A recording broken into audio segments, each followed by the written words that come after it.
Students, toppers academy के इस online platform टॉपैक online में आप सभी का स्वागत है। तो अपना लेक्चर नंबर 8 कंप्लीट हो गया था। अब 2 और लेक्चर बाकी है और अपना 50 क्वेश्चंस पूरा कंप्लीट हो जाएगा। तो चलिए स्टार्ट करते हैं लेक्चर 9।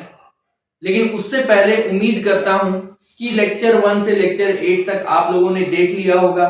अगर देख लिया है तो बहुत अच्छा। लेक्चर 9 लेक्चर 10 के क्वेश्चंस को सॉल्व करके अपना पढ़ाई को और एनहांस कीजिए। अगर नहीं देखा है तो प्लीज जाके पहले देख लीजिए। रिक्वेस्ट है कि आप लोग पहले उसको देखिए, उसके बाद यहाँ पे आइए, बेटर अंडरस्टैंडिंग के साथ आप लोग आगे बढ़िएगा। तो चलिए स्टार्ट करते हैं अपना लेक्चर नंबर 9। लेक्चर 9 जहां हम लोग कवर करेंगे 41 से लेके 45 क्वेश्चंस तक। आज कुछ अच्छे क्वेश्चंस होने वाले हैं, तो इसीलिए स्टार्ट करते हैं हम लोग अपना क्वेश्चन नंबर 41। देखिए क्वेश्चन आपको आपके स्क्रीन पे दिख रहा होगा। तो क्या लिखा है पढ़ लेते हैं। क्वेश्चन लिखा हुआ है कि if in the adjoining factor tree given below find the numbers m and n। जो फैक्टर ट्री बना हुआ है कुछ इस तरह का, m, फिर इधर 2 है, इधर एक बॉक्स, फिर इधर 2 है, इधर एक बॉक्स।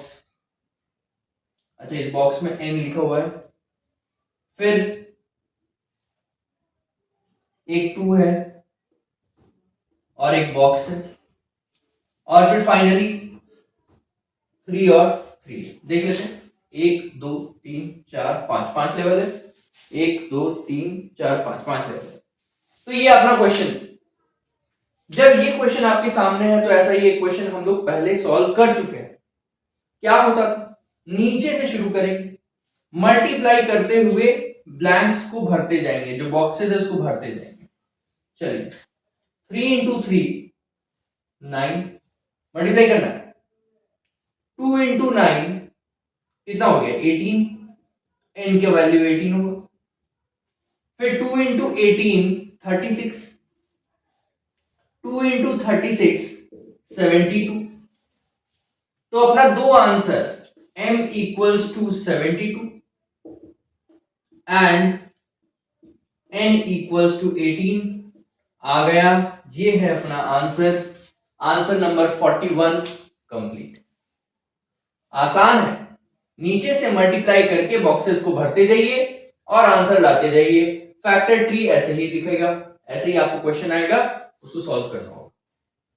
तो चलिए हम लोग बढ़ते हैं क्वेश्चन नंबर 42 में। ये तो जाना पहचाना था, ज्यादा समय बर्बाद नहीं करेंगे, आगे बढ़े नेक्स्ट क्वेश्चन में चलते हैं। तो चलिए आपके सामने आ गया होगा क्वेश्चन नंबर 42। क्वेश्चन नंबर 42 को पढ़ लें। क्वेश्चन 42 कहता है if x is rational and root y is irrational then prove that x plus root y is irrational. ये क्वेश्चन बिल्कुल वही प्रूविंग वाला ही है, prove that this number given is irrational, जिसमें हम लोग कॉन्ट्राडिक्शन की मेथड से प्रूव करते हैं, लेकिन बस लिखने का तरीका थोड़ा अलग हो गया। तो हम लोग क्या करेंगे, इसको ऐसे लिखेंगे। अब क्या इरैशनल प्रूव करना है ना, तो हम लोग शुरू करते हैं। Let x plus root y be rational.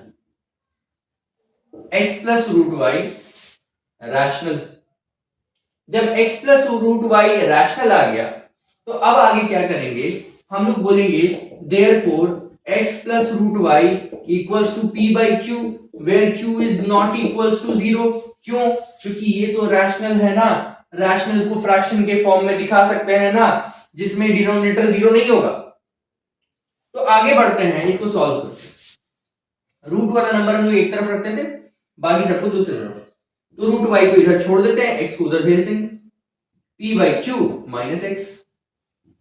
थोड़ा सिंप्लीफाई करेंगे, इधर फ्रैक्शन बनाना है हमको, तो पूरा एलसीएम निकाल देंगे, q इधर p हो गया, इधर x इंटू क्यू हो गया। ये बन गया fraction, numerator by denominator, numerator by denominator. और इधर है root number, root under y. Question में गिवन है कि रूट वाई जो है इरेशनल है, तो हम लोग बोल देंगे since root y is irrational y, लेकिन x जो है वो रैशनल है और p और q तो रैशनल ही हो क्योंकि तो नंबर है, while p minus x Q by Q is rational. जैसे ये बात हुआ ये दोनों इक्वल नहीं हो सकता, therefore root y is not equal to p minus x cube by q is not equal to, sorry not equal to। तो ये तो मेरा कॉन्ट्राडिक्ट कर गया, जो यहां पे आया और जो होना चाहिए वो दोनों कॉन्ट्राडिक्ट कर गया। जैसे ही कॉन्ट्राडिक्ट किया मेरा अजम्पशन गलत हो गया, therefore our assumption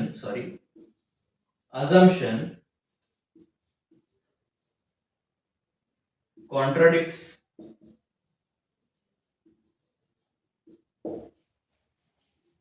therefore x plus root y is rational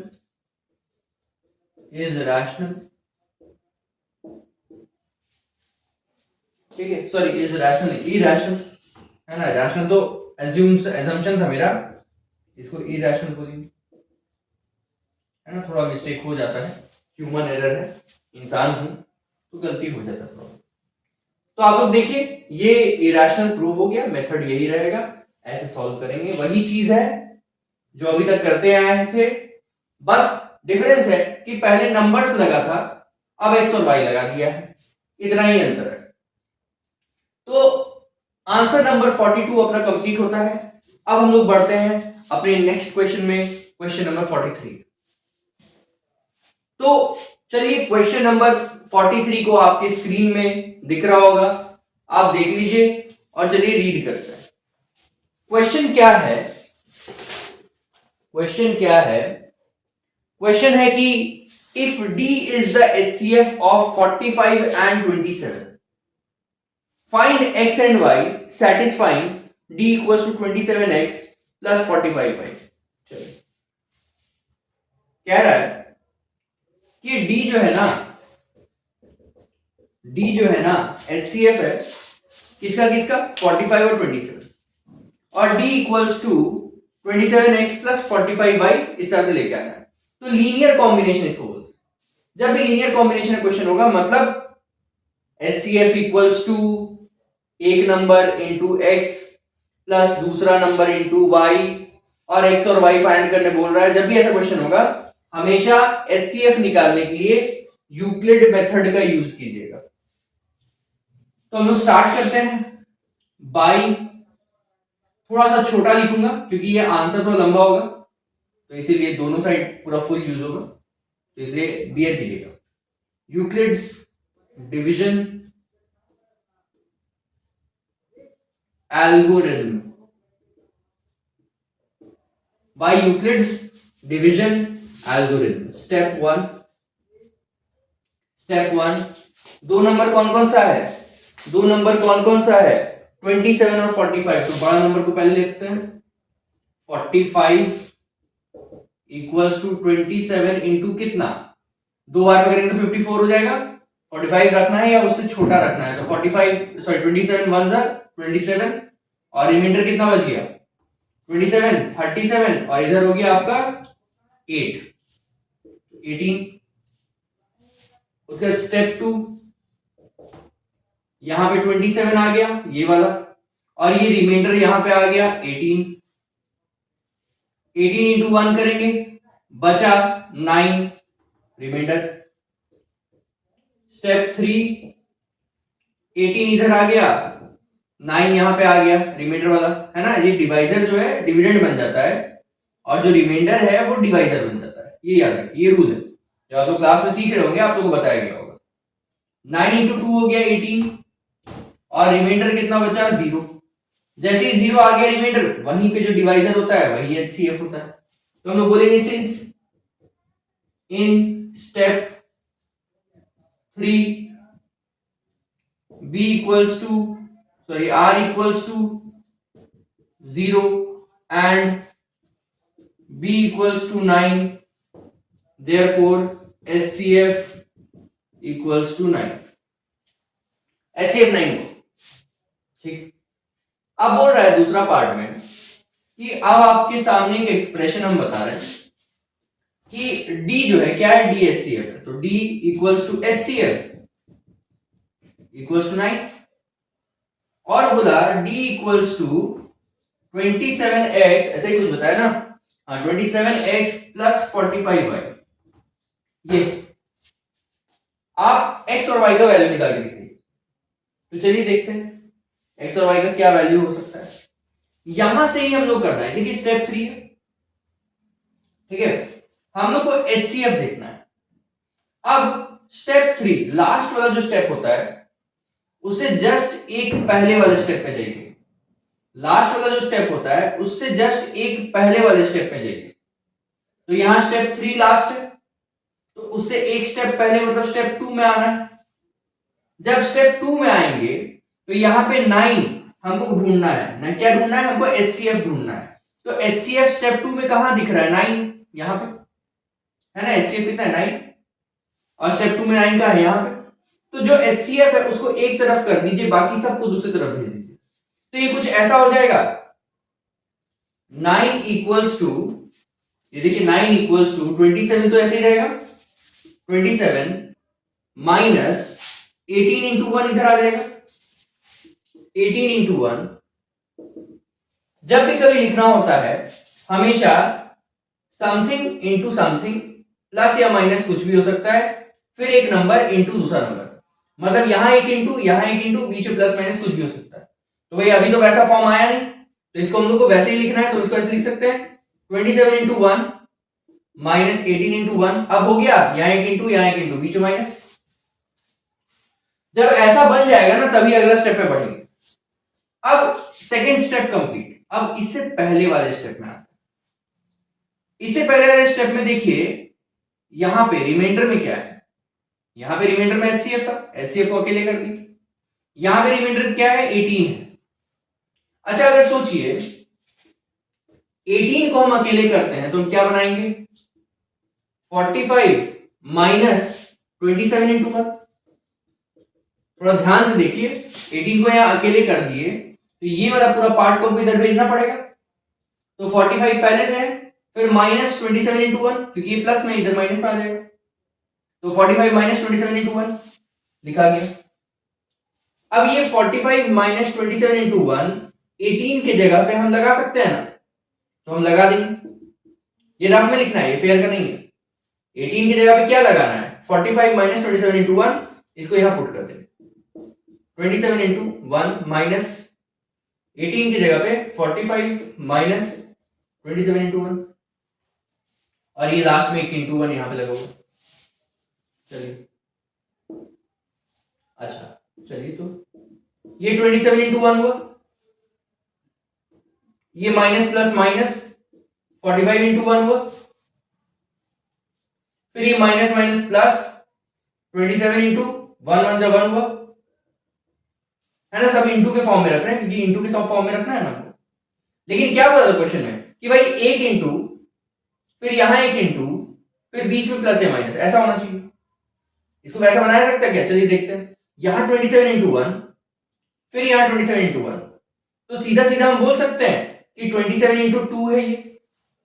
एक बार यहां 27 इंटू 1, 27 एक बार, फिर यहां 27 एक और बार, तो 27 दो बार हुआ ना।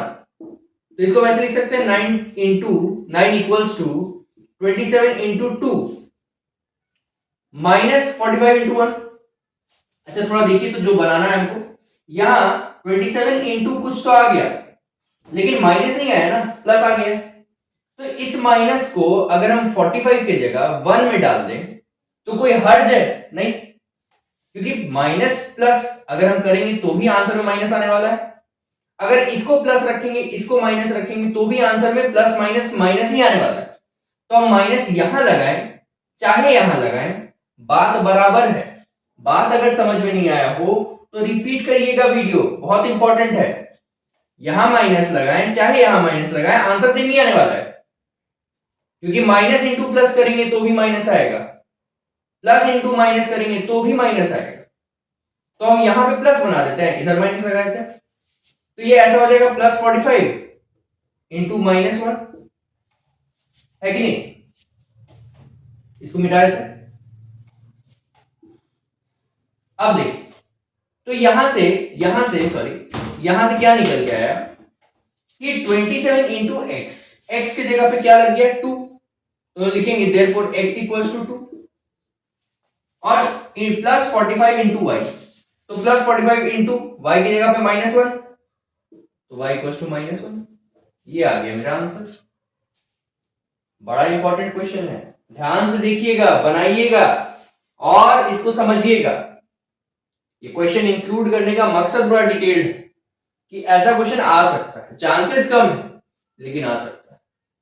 तो चलिए इसी के साथ हम लोग बढ़ेंगे अपने नेक्स्ट क्वेश्चन में। 43 हो चुका है, इसको अगर समझ में ना आया हो रिपीट करके फिर से मेरा बात सुनिएगा, सब कुछ हम बता चुके हैं डिटेल में, ध्यान से सुनिएगा, लिखिएगा, आपको समझ में आ जाएगा। तो 44 नंबर क्वेश्चन में आगे बढ़ते हैं। तो चलिए आपके सामने आपका क्वेश्चन नंबर 44 दिख रहा होगा, तो आप लोग इसको रीड करते हैं। चलिए पहले हम लोग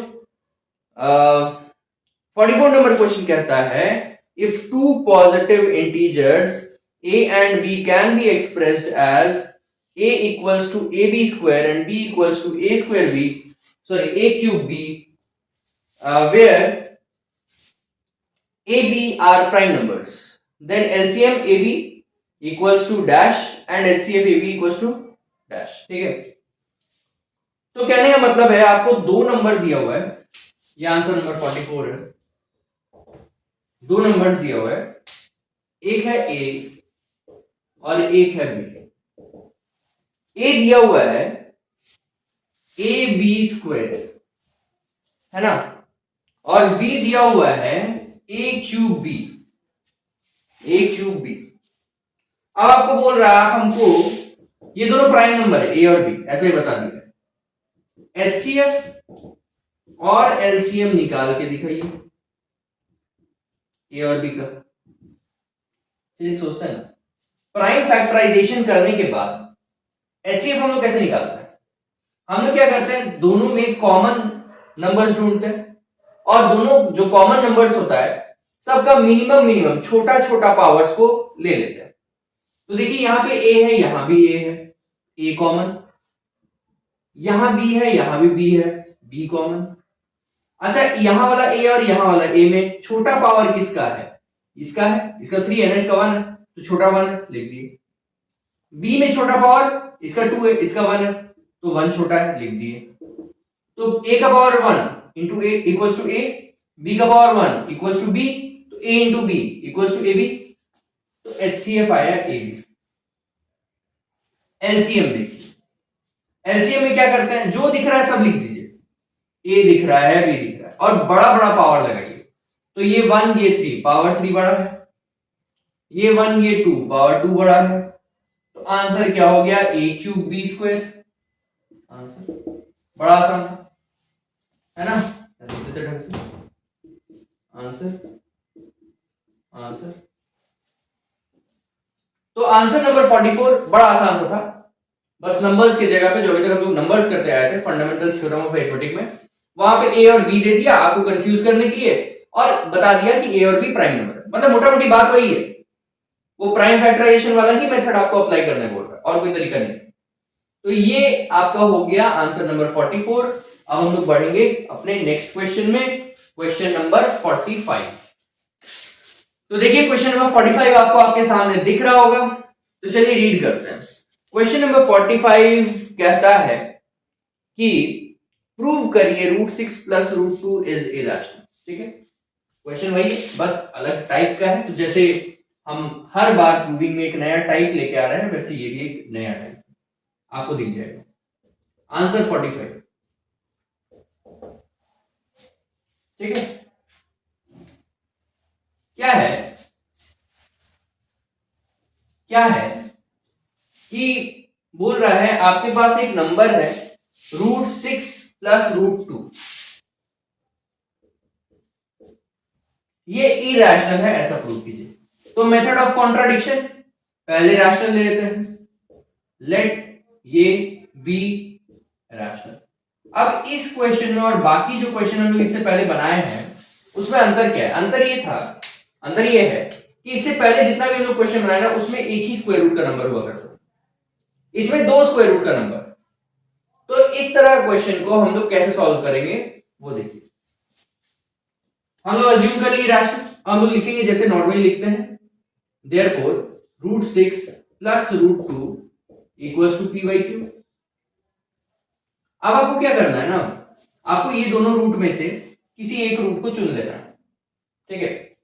आप हम क्या करते हैं, हम √6 को चुन लेते हैं और जो आप हम चुनेंगे उसको अकेले कर देना है, दूसरे वाले को उधर भेज देना है, ठीक है, दूसरी तरफ। तो हम लोग क्या करेंगे, √6 को इधर रख देंगे और √2 को उधर भेज देंगे, p/q - √2।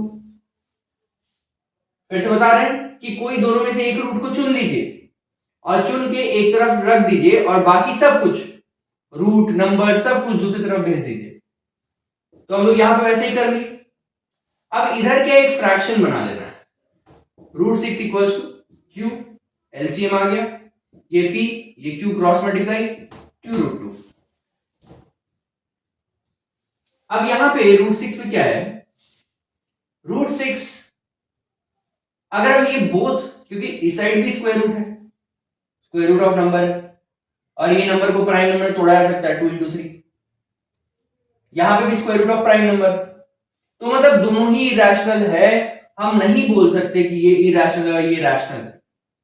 तो वो पुराना मेथड जो था अपना कि हम इसको इरैशनल बोल देते थे और इसको रैशनल बोल देते थे और बोलते थे रैशनल और इरैशनल तो इक्वल हो ही नहीं सकता, तो मतलब ये मेरा अजम्पशन गलत है, वो नहीं कर सकते।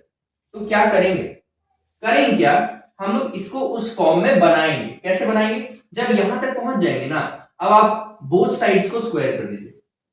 तो लिखेंगे ऑन स्क्वेयरिंग बोथ साइड्स, दोनों साइड LHS RHS दोनों को स्क्वायर कर दीजिए।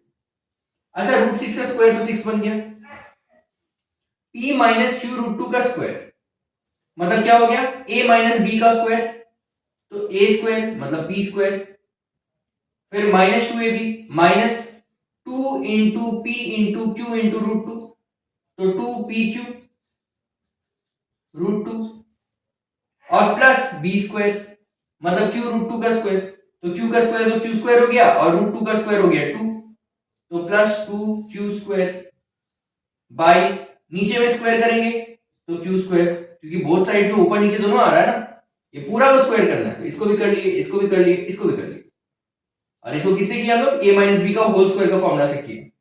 आप लोग करके देखिए सेम ही आंसर आएगा।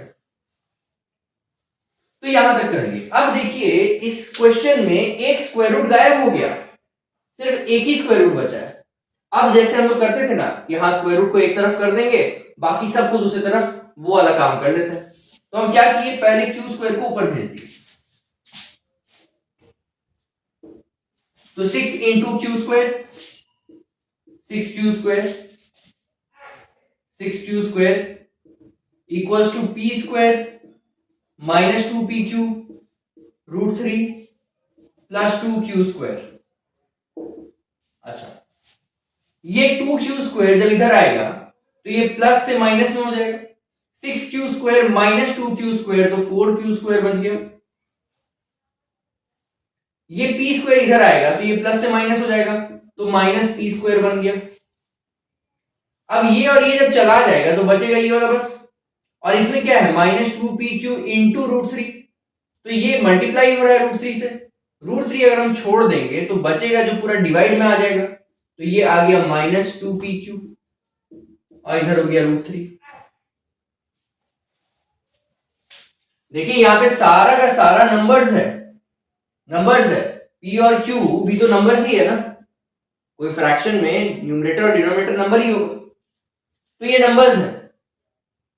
और इधर तो square root of prime number है जो इरैशनल है, फिर वही पुराना मेथड कि हम बोलेंगे सिंस √3 इज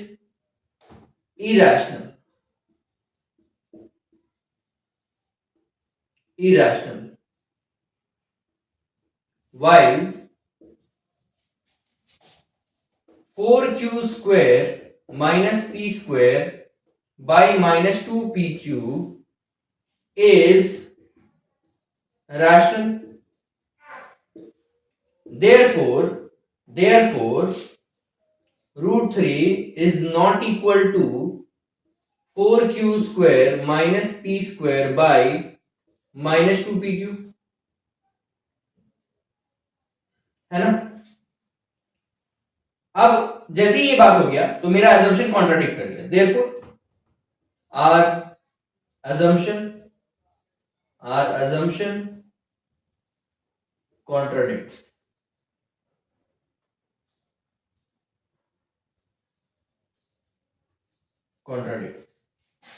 जैसे assumption कॉन्ट्राडिक्ट हो गया तो हम लोग बोलेंगे therefore ये √6 plus √2 is irrational, रैशनल नहीं तो irrational, √6 plus √2 is irrational,